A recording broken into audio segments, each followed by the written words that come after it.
Hey guys, welcome or welcome back to my channel. I'm Kay the Bookworm, and in today's video I'll be doing my Black authors recommendations. So stay tuned.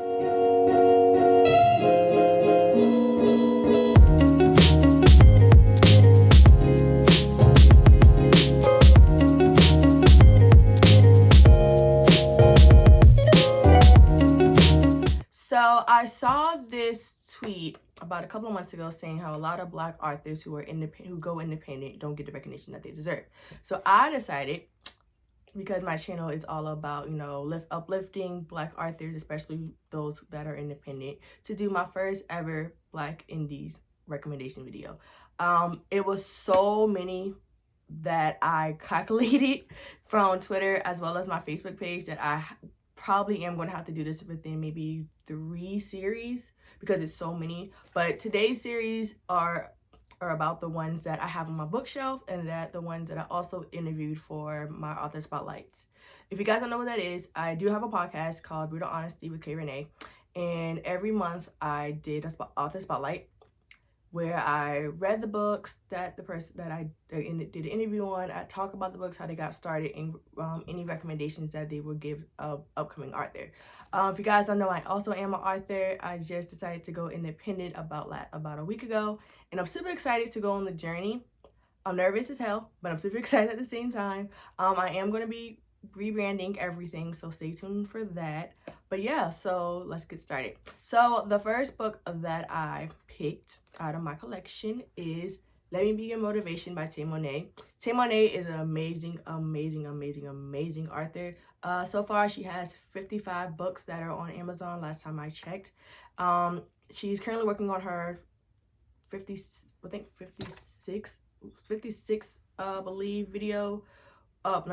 book coming out soon. And I did read Chocolate Kisses, which was her latest book. I'll put it right here, and it gave me a little insight on the book that she's coming up with next. In that one, I already know it's going to be like a kind of a love-hate relationship with the hero of the story, because the chapter that she gave us was just like he is a dog, but I'm super excited. But this book, Let Me Be Your Motivation, tells the story of Jordan, who basically is getting married, but at the same time her husband's already married to somebody else. So instead of her, sulking in her depression, all that other stuff, her sister and her best friend basically kind of tell her to go on her honeymoon, even though she's not getting married, since it's already paid for. And while she's down there, she meets a old high school friend named Amir, who is now a big time running back in the NFL. And he just kind of wants to go, just kind of like chill and go on the vacation just as a getaway. But he also has his own issues that he's trying to get away from as well. And they both meet, even though Amir doesn't remember Jordan and Jordan remembers Amir, and you kind of see how they fall in love with all their insecurities that come with it. Like I said, I love this book. I definitely saw myself a lot in Jordan when it came to like not knowing if you're good enough for somebody. And then after reading this book, I kind of just fell in love with Tay Mo'nae collection, and ever since then I just been a huge fan. When it comes to Tay Mo'nae books, I could probably read her books within maybe an hour and a half, maybe 2 hours, depending on how long they are. But I will say, if you want to start off with Tay Mo'nae, this would be my first choice, is Let Me Be Your Motivation. So the second book and the second author that I recommend is an author that I found earlier this year, actually. My friend Tiffany, shout out to her, we were talking about it at work one day, and she was saying, yeah, like, I found this book on Kindle, and it's really, I haven't started it, but the cover looks amazing, and I've heard a lot of great things about it. Mind you, this author came out of nowhere. No one knew who she was. No one knew like anything about it. And when I tell you guys, she did her thing with this book to say it was her first book. Amazing. And that is Saving Sunflower by Rae Lyse. So I know this book looks thick. Remind you, I read this book on my Kindle, and I did not realize it was so many pages reading. I read this book in one night. I stayed up all night to read this book, and this book was amazing. Okay, it was amazing. It tells the story of Dominic, who is a hustler, but he also does some rapping on the side, but he doesn't believe that he's really good enough to actually become, big time famous. And so he meets his heroine, his love interest, Claudette, who basically is a friend. She's a college student working at Waffle House late shift, just trying to make a living for herself. But at the same time, when Dominic first meets her, he realizes that she's a breath of fresh air. And every time he comes, he always wants her. And if he's not there, she basically doesn't get anything, basically like his favorite waiter. And you get to see the trials and tribulations through both characters.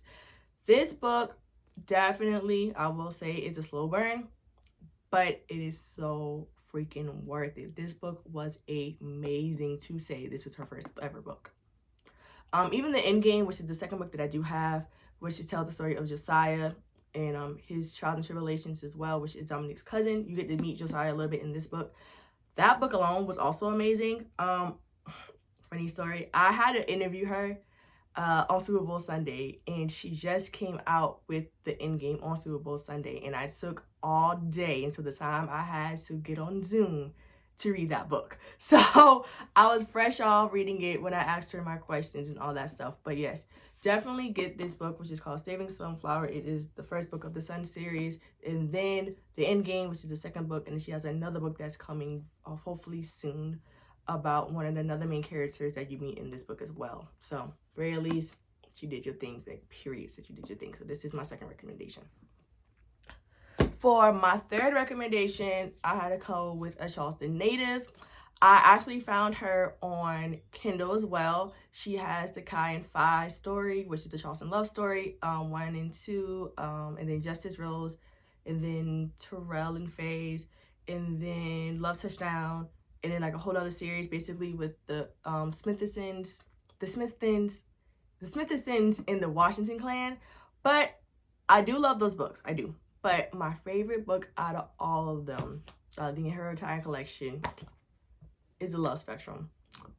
This book was amazing. Okay, guys? Amazing. This book tells the story of Calypso, who you guys do meet in Love's Touchdown.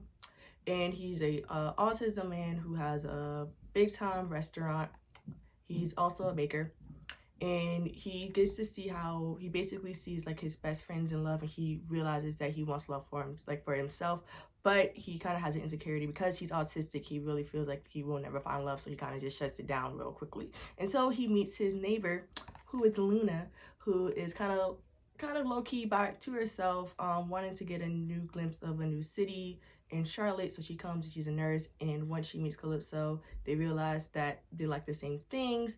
And she basically kind of takes Calypso out of his shell, and you get to see how both of them kind of with their own insecurities come together for one. This book was everything. I love the book. Calypso, like I said, once you read it, you really don't even realize that Calypso is autistic, because the way that Mel Dau describes him is just like, oh, fine as hell. Okay, fine. But yeah, so I definitely love this story. Like I said, it's a novella, so it's kind of a quick read, but it's definitely worth it. Personally, I will love more from Calypso and Luna. Hopefully we get another one in the future. But yes, so you could start with this book, but if you don't want to read everything, I would definitely say read Love's Touchdown first, which I'll put right here, and then this book to understand the characters more, and that's who's in this book. Next is my first ever Author Spotlight interview, and that is Miss Porsha Deun, and the book that we talked about is Attic. So, A Fatal Attraction story. So this story is about Destiny, who is basically, in my opinion, she's very, very sexual fluid. She's very sexual empowered. She knows what she wants, and when she wants, she's going to get it. She has 3 lovers, who basically all she wants is sex from them, nothing more, nothing less. And so one of the lovers decides that he doesn't want what Destiny wants anymore, and he decides to move on to be with actually another woman.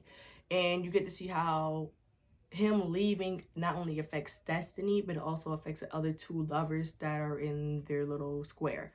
And this book, I was shocked by it towards the end, but at the same time, she was just so sexual liberated and so sexual free that even though there are some things that she did do that I'm like, I want to try, but I'm not on that level, I don't mind trying some stuff that she did on this book.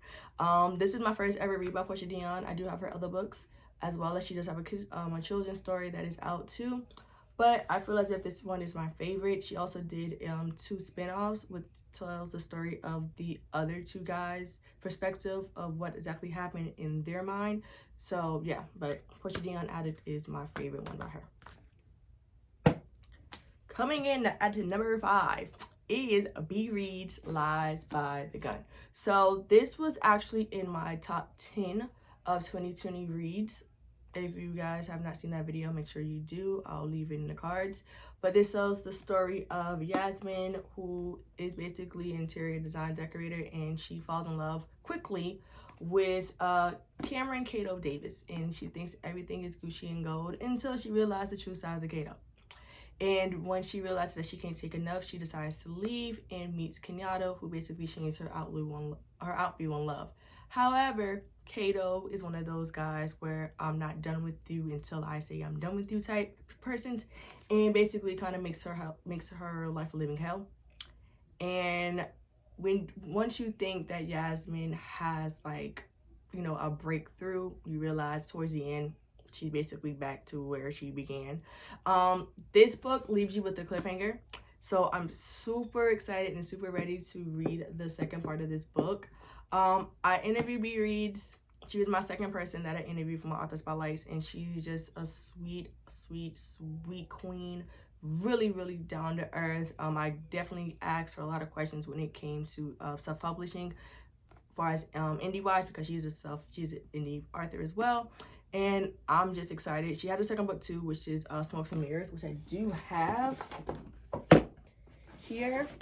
This is the second book that she has, which I do have, which I did love this book as well. But this one kind of takes the cake because I read this book already twice, because I'm just that excited to get more of it. But yes, so if you definitely want to start the B. Reed's collection, I will definitely suggest you read her first book, which is Lies by the Gun. Next is a oldie but goodie that I found during quarantine, and my friend Tiffany again put me on to her because I did not know who she was at all, and that is Nicole Falls. And my first book ever by Nicole was Shots Not Taken, which is the first official book in the Nims and Trojan basketball series that she has with Alexandra Warren. This tells the story of Nicholas and Jade. Nicholas is a forward for the Tennessee Trojans, and Jade is a country singer. And it basically, they live in Tennessee, and it starts off with Nicholas not going into the playoffs, and you get to see how he's kind of upset about that. And then he meets Jade, and they have like a kind of a buddy relationship. And also Nicholas has well, I'll just say it, spoiler alert, he sings. He's a really good singer, and he suggests his manager suggested that he entered a singing contest, and with the help of Jade, some other things transpired during that time there at the singing contest. This book was amazing. I definitely cried towards the end because it was that cute. I thought this book was gonna, granted, this is my favorite out of the 4 so far, but it's not my favorite. This comes in close second, because Alexandra Warren book On the Rebound, which is the 3rd book of the series, is my absolute favorite. I claim Alexandra Warren, and she knows this because I've told her this, as the sports romance queen. Every book that I have by Alexandra Warren evolves around a sport, whether it's basketball, whether it's basketball, football, not soccer, but boxing. What else? I think it's some other sports that I have on myself. I really can't remember. But this right here, On the Rebound, Cajun Blue, amazing. Granted, I did not like Cage in book 2 of the series because he was a little ignorant asshole, but you get to see him fairly, like, very, very mature in book 3.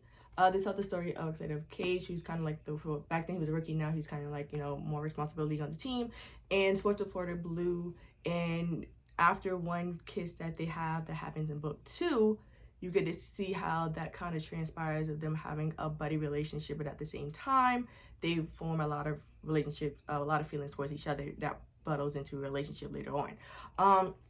Just the dynamic between the both of them. I love how she incorporated the start of the quarantine in this book as well. So you get to see them playing the bubble. Book 4, also you get to see like the female version of how the WNBA got affected.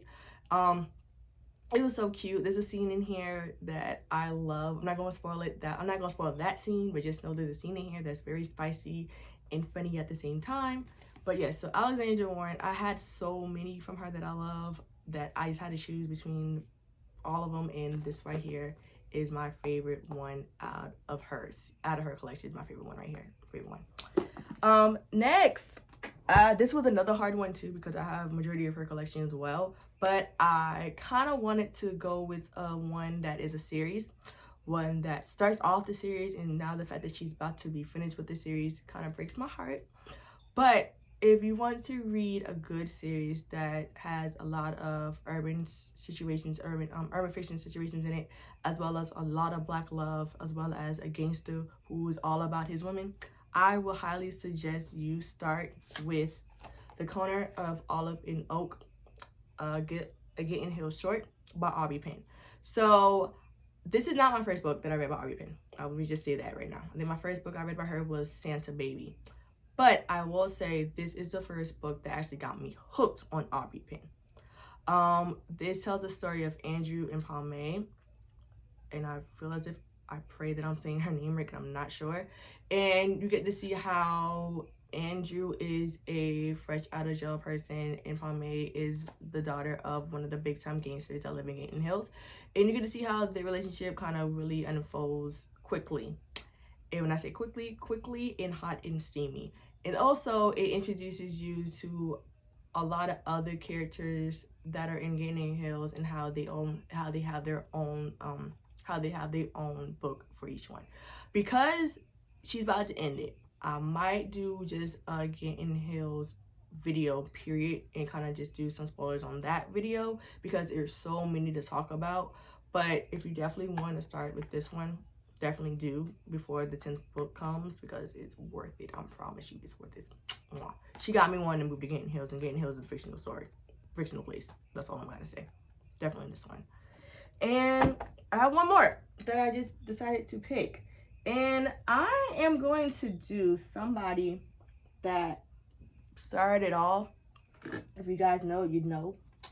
And I'm going to go with Miss Christina C Jones. Miss CCJ. So I started, first of all, I found Christina C Jones when I read Determining Possession and Love in a Highlight Reel. Those are the two books that are a part of the Connecticut King series featuring with her and Love Beelan. So those books actually got me inspired to do my own type of football type of situation going on with my books. But this one right here that I have not read yet is Wonder. It is a paranormal post-apocalyptic type book. It also is one, I think it's Alice in Wonderland type, Alice in Wonderland-esque type book as well. I brought it because I did go on Booktube and I've heard so many great things about this book, but I haven't had the time to actually read it. But I do plan to read it very, very soon. Let me just say this, CCJ is amazing. Amazing person. I am subscribed to her YouTube channel, and she definitely has a lot of great information and research when it comes to wanting to go indie. So majority of my research and like taking notes and stuff has come from her videos, as well as talking to her personally on Twitter. And granted, she is a slow burn, like let me just say this again, she is a slow burn author. So if you don't like slow burns, I highly suggest you kind of don't read some of her books, but at the same time read her books, because I learned a lot. And I understand how sometimes you have to have a slow burn when it comes to black romance, for sure, just to kind of get the characters gelling and stuff like that, to make you fall in love with the characters. And that's what she does. She makes you fall in love with all the characters, like for real. She makes you fall in love with the characters. When I read Love on a Highlight Reel, I instantly fell in love with Jordan and Cole. They're like adorable. It's a cute second chance college romance story. It was just when I read Determining Possession, you quickly fell in love with Will and Ramsey. It was a friend to lover story. It was really, really cute and really, really funny at the same time. So this book right here, because I've seen so many reviews on it, I've read the first chapter and then I stopped because I was working on my own story. Definitely maybe want to do my own retelling soon. So yeah, guys. Yeah, so definitely read this one, or just start off with CGJ period. Also, basically anything you do with CGJ, you can start off with. The ones that I did read though, and I don't know why it just came to my mind, is The Renovation of the Rose. So this actually is the first official book that I read by CGJ, and I instantly fell in love with it. Even though this is the second book to another book, I definitely fell in love with it. This was the first time I ever heard of CCJ, so I think it was during quarantine as well when I actually heard of her. And this book was truly amazing. I love the characters in it. I love the heroine of the story. Like I said, she was really trying to renovate herself and find herself, and that's exactly what she did. And yeah, so definitely read anything by CGJ. Amazing. Granted, she is a slow burn artist, but at the same time, her books are mwah. Trust me, recommendation highly. And guys, that is all for this video. I hope I gave you guys some good book selections. Like I said, this would definitely have to be maybe a 2 or 3 part series, because some of the authors that I did get that would mention in the comments, I've never even heard of them before, let alone their books. So I might have to probably like do some research on them, or just read them and then come back and let you know how I like talk to them about it. But I don't know, we'll see. But continue to, you know, watch me, guys. I appreciate it. We are at 270 subscribers, so I'm so happy. Thank you. When you're watching this, I will say that it is my 1 year anniversary on Booktube. So I'm happy it's on 1 year. I'm excited. I definitely plan to come back really strong for it. Now that I am an independent author, I definitely plan to do a lot more day in the life videos for sure. So you guys can come with me when it comes to the rebranding and, you know, the drafts and creating how to do my books, all that stuff. So I'm super excited about that as well. But yeah, guys, so follow me on Instagram and Twitter at kthebookworm_. Follow my podcast, which is Brutal Honesty with K Renee. And as of right now, Close to You will be off Amazon for a minute. I do plan to bring it back up probably in late fall, early winter. Probably with a new cover. I really don't know, but most likely probably with a new cover, because I do want to add some more stuff to Close to You. So as of right now, Close to You is off Amazon, but I promise you I will let you guys know when it's back on. And yeah, so until then, have faith, have confidence, love you, always be you, and I'll talk to you guys later. Bye.